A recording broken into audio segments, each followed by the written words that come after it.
અને દાયકાઓની વાટ બાદ આખરે અયોધ્યામાં રામ મંદિર બની રહ્યું છે, કામકાજ પૂર્ણ થઈ રહ્યું છે, પરંતુ આજે વધુ એક જે કામ કરાયું છે કે જેના કારણે રામ ભક્તોમાં ખુશી પ્રસરી છે. શું છે આ કામ? જાણીશું ધવલ પાસે. જી કૃષ્ણ, ભગવાન શ્રી રામલલાની અયોધ્યા નગરીની અંદર રામ મંદિરનું કાર્ય પૂરજોશમાં ચાલી રહ્યું છે.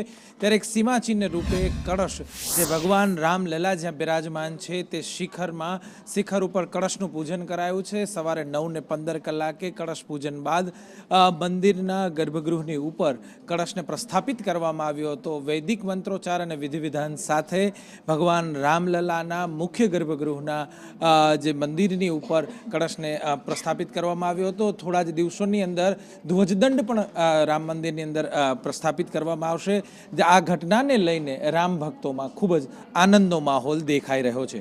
જી કૃષ્ણ, 14 अप्रैल 2025 सोमवार को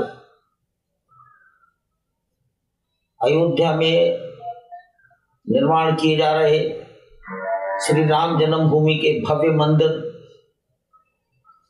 मंदिर के गर्भगृह का शिखर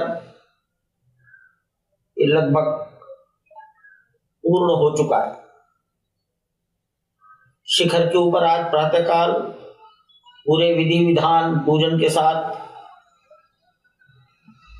कलश स्थापन का कार्य प्रारंभ किया गया, जो आज दिन में 10:30 पर पूर्ण हो गया।